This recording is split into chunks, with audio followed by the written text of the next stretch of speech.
I'm Clyde. I'm an alcoholic addict. In minutes. All right. Born in Compton. Hello, Matt. Where you at? All right. I see you. Born in Compton, raised in South Central LA, Crenshaw District.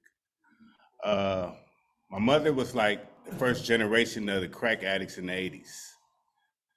My dad, I just found out about a year or two ago, he was a functioning heroin addict, leader of a motorcycle gang, Chosen Few. Uh, Through life, I was raised by my grandmother because my mom addiction took her so far along. My grandmother had to take me from her. Uh, I was always trying to get into some stuff. Had a big brother, but we had different fathers, so he went with his father. My pops always came by, but never took me with him. So I always became rebellious whenever my grandmother let me out.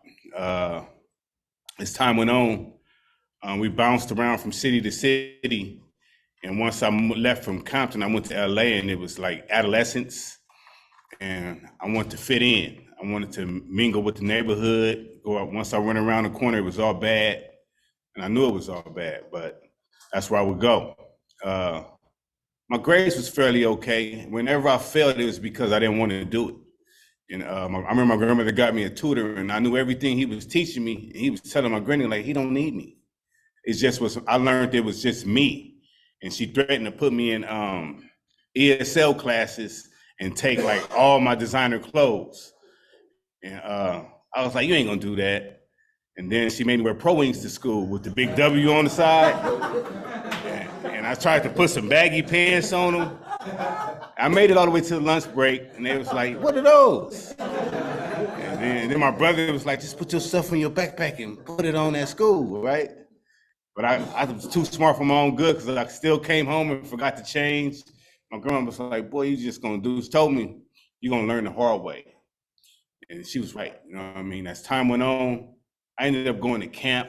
My first time getting drunk, I think I was like 16, and I got brought home by the Bellflower Sheriffs. And he was like, man, he spent all his money on booze. And I was like super drunk, I was wasted. My first time, and I didn't get in trouble. I remember my grandmother saying, lay down. My uncle, he was a retired Compton PD. He was like, what did you have? And I said, oh, some old English. He was like, yeah, to do it to you. But I didn't get in trouble. And my grandmother told me, like, a couple days after, when I sobered up, the next day, she was like, you're gonna go through some things becoming a young man that I can't really show you or teach you how to overcome them. You're gonna, like I said, you're gonna have to learn the hard way. So now I took that with a grain of salt and was like, whatever, okay, I'm just not gonna drink 440s no more. And next thing you know, my grandmother was diagnosed with cancer. And I knew in the back of my mind, like, nobody's gonna look out after me the way that she does. So I started rebelling, just hanging out, doing random stuff. I ended up committing a robbery case, and I went to juvenile hall. And this is when they first started the violent offender program. I thought I was going to do 6 months. I turned out doing 18 months in camp. And by the time I got out, I was about to hit 18.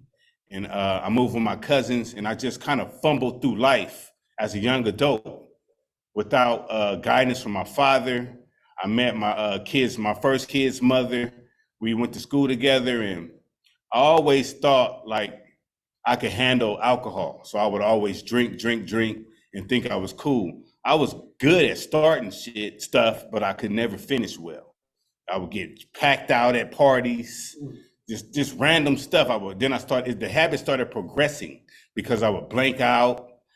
People would try to like in when I was starting these at parties. For one, I had a gang initiation. For two, I thought I was big and bad and was only 92.3 pounds. And and it didn't go well. And it really landed me in a place I didn't want to go. As time progressed, I learned to moderate somewhat, and I would use paydays to get loaded. And I dabbled in relationships because, again, I didn't have that mother or father to tell me how a man should carry himself, or a mother to tell me how to love a woman, how women like to be loved. So I was abusing people, like that saying, hurt people. It's true. Because I've been hurt. I've went through abandonment issues. And only person I really had was my grandmother. And to this day, I can remember the things she said that I wasn't listening to at the time. I wasn't acting on the listening. It would just go in my head and whatever, grandmama. What goes around comes around. Okay. But now I apply them today in my life. And as I went through these relationships, I realized like I wasn't a good person. I was toxic before I knew what toxic was. I ended up in prison, being under the influence of alcohol, and over some weed, over a misunderstanding. And the guy ran out the house. And y'all know Long Beach, they turn the corner every 5 minutes. As soon as the guy ran out the house, the police was like, "Oh, you got something for us?" Ended up in Pelican Bay, 4 years, 85%.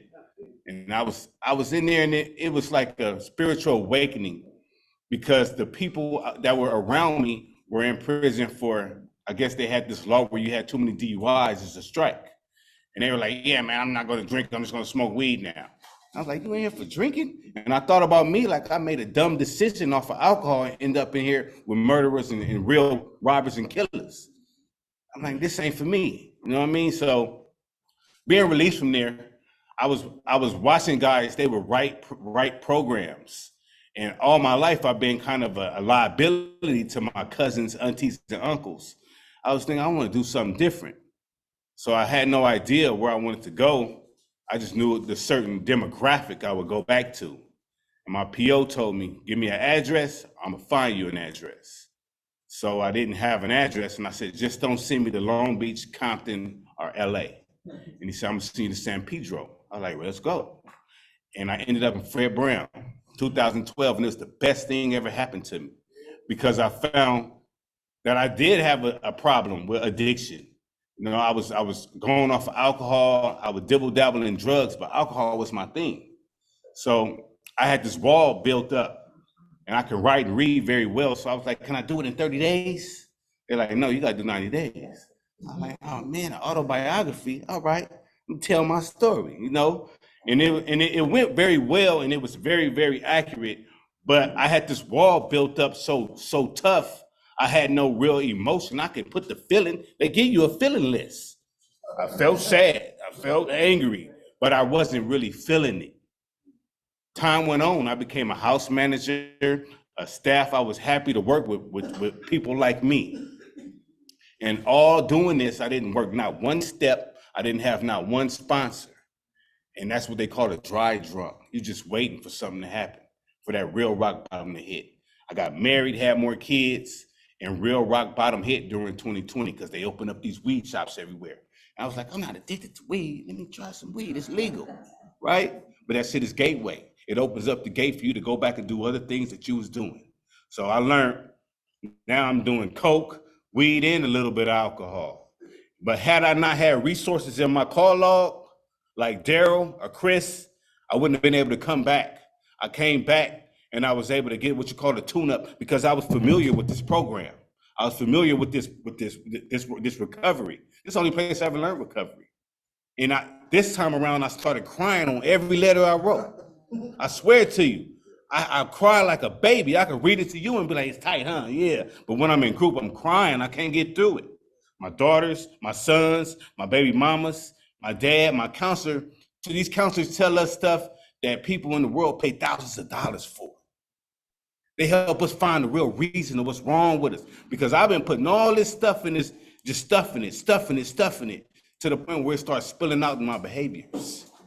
You know what I mean? The way how I'm living. And I'm big on integrity, so I can't keep lying. I can't keep hiding behind the tent in my car, thinking nobody don't see me, thinking everybody see me sniffing coke. They're not even paying attention to me. I'm not that important. I'm only important to the people that's in my comfort zone that I care for, and I'm letting them down because I'm doing drugs. I'm not coming home. I'm ditching work. I'm lying to myself. But had I not had them resources, I wouldn't have came back and get what I should have got the first time. Relapse is possible, but don't let it be your story. Get it right the first time. Because if I would have got it right, I'd probably have about 16 years now, clean. About 15 years clean. And it's not a bad thing for me to beat myself up. It just lets me know story, like I had to go through that to come here now to say, okay, you know what? I want to even work back at Fred Brown. I need to work in my recovery. I need to wake up each day and be grateful that I got a new baby boy. I got 9 months with my new 9-month-old son. And I'm proud of that because I didn't want to have a baby while I was sneaking and tweaking. Thank you. And I'm gonna keep going because, like I say, keep coming back. Meeting makers make it. I'm working steps. I got a good sponsor. And it's like sometimes I'll be like, let's get to 12. I want to see what happens so I can do it again. You know what I mean? But it's like your auto. It shouldn't only be 20 pages. If it's about your life, it should be like a book. Hundreds of pages, right? Even though they don't want to hear all that. But the recovery, the 12 steps, it's not a rush because it's a lifelong journey. Success is a destination. It's a journey, not a destination. I don't want to just get somewhere and stop. I want to keep going. So in my recovery, it's every day. I change my demographic, my wife, my kids, my family. If they doing this and doing that, I don't care if you is my cousin. I can't kick it with you. My kids, I got adult kids. I can lead them to the water, but I can't make Julian drink it. He has to learn on his own.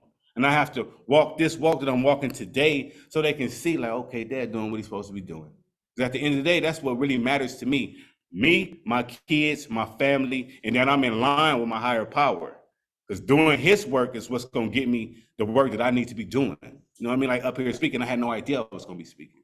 But something told me I need to go to Alumni. I got time on my hand. Time, they say a lot of time, idle time is the devil's playground, right? Man, I'll be sitting there watching Tubi all damn day. And that's bad because the stuff that you taking in is really like, it's guns, drugs, and sex. Next thing you know, I'm gonna go get me some sex and a gun and some drugs. You know what I mean? Like, that's what you taking in though. So why not open up that book and work that how-to step guide so when my sponsor asks me something, I can answer. You know what I mean? And that's what I'm doing today because we have meetings and we just start having book studies and I look forward to it because it helps me understand me more. And it helps my sponsee brothers, Matt, we was looking for you the other day. It helps me understand and them understand we all have the same situation. We may come from different backgrounds, but we suffer from a disease. It's either in our thinking, what we using, or how we living. But we suffer from something. And places like Fred Brown help us understand how to overcome that suffering. You understand what I'm saying? It's not an easy fix. It's in the solution. It's in the principles in the book. And those things help me in my relationship. I can say, baby, look, this is why I be doing this. Because my thinking don't be right. As soon as we get mad, I want to go to the store and get one. I'll call the homie up and get one. When really I need to just take 10 deep breaths and pray. I'll call my sponsor and somebody else. That's why they say take numbers. But somebody else can save you from losing your life. And it's just that easy. To me it is because I just make that phone call. Bro, guess what she did? Man, she said this, she said that. I'm ready to go. But really it ain't that serious. You know what I mean? When you think about it, just like when you get ready to hit that lick, you're like, nah, man, I got to get home. And they got caught. You could have been caught with them. So now I make that decision. You know what I mean? I'm learning my impulsive defects on money, finances, thinking, oh, they better when I got a job that's good enough. Oh, yeah, you still got a background. Oh, damn, I still got a background. Some jobs don't care how long it's been. I had to learn that. These are the lessons I'm still learning because we are a work in progress. I know I am. I'm far from fixed. You know what I mean? And I'm learning each damn day like, okay, take your hat off. They tripping over there.